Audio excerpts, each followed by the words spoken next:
Bonjour ou bonsoir à tous, merci d'être avec nous aujourd'hui pour cette deuxième partie sur le sujet de l'amour. Nous vous remercions infiniment de nous avoir rejoints pour cette nouvelle aventure. Nous vous remercions également pour vos beaux messages, gratitude.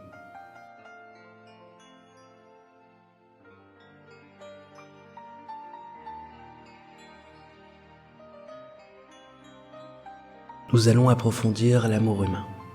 Cette forme d'amour se compose de plusieurs formes d'amour intéressantes à décortiquer. L'idéal le plus souhaité et observé partout dans le monde, c'est la fusion des êtres, l'amour fusionnel.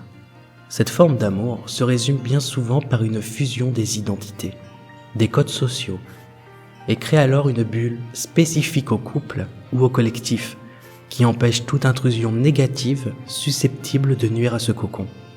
Ce genre de relation s'enferme alors dans une petite bulle où réside un épanouissement quasi perpétuel.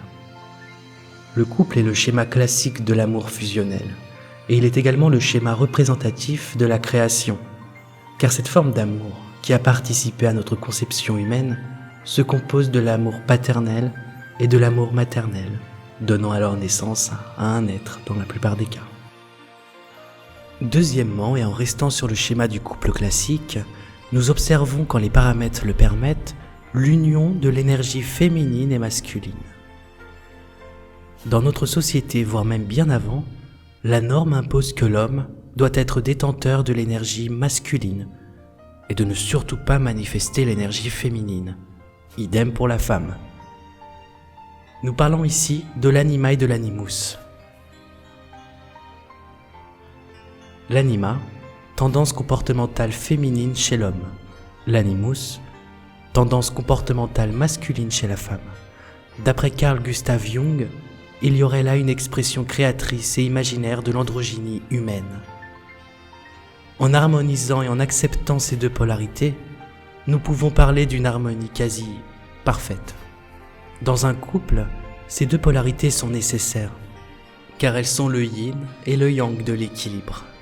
Cela ne veut pas dire que ça n'exclut pas le moindre conflit amoureux, non, mais cela peut participer à une incarnation imagée de la création.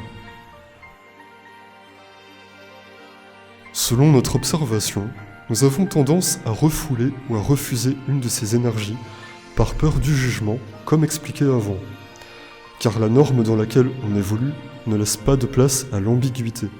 Cependant, je pense qu'il est nécessaire d'accepter les deux polarités en nous, sans rentrer dans un extrême pour l'une ou l'autre. Harmoniser dans l'équilibre le féminin et le masculin en nous, que nous soyons hommes ou femmes.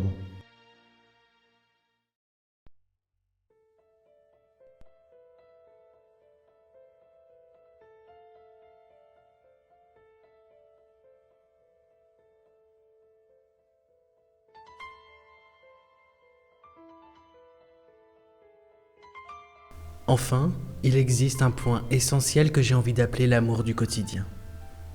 L'amour dans la vie de tous les jours.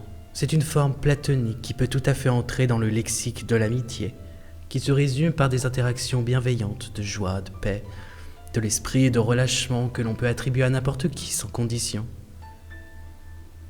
Aller à la boulangerie et sourire sincèrement à votre boulanger, parler à un collègue de travail de choses joyeuses, ou simplement le complimenter de sa discipline professionnelle.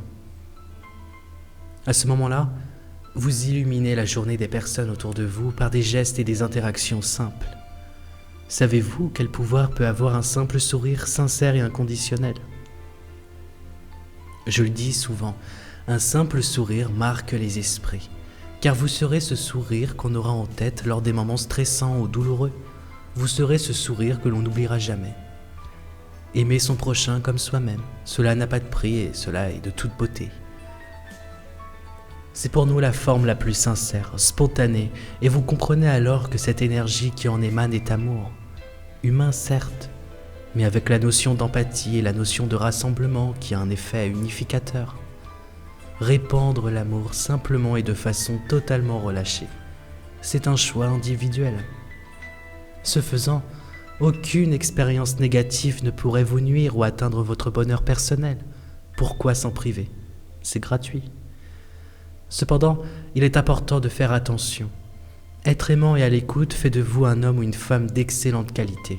Conversationnel et vous devez être de super confidents, mais attention de ne pas interpréter les expériences des autres comme étant les vôtres. Il est important de lâcher prise, d'être à l'écoute d'autrui sans condition, sans pour autant devenir une éponge émotionnelle. Cela s'apprend avec le temps et la pratique.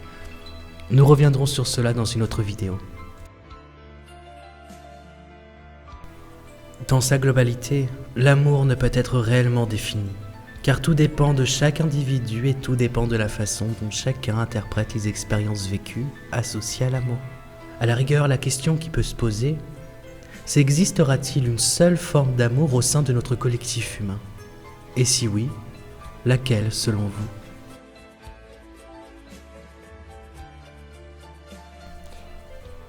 Nous espérons que ce sujet sur l'amour vous a intéressé. Nous n'avons pas abordé tous les points cruciaux de l'amour, car comme vous vous en doutez bien, l'amour est complexe et très vaste. Merci de nous avoir écoutés.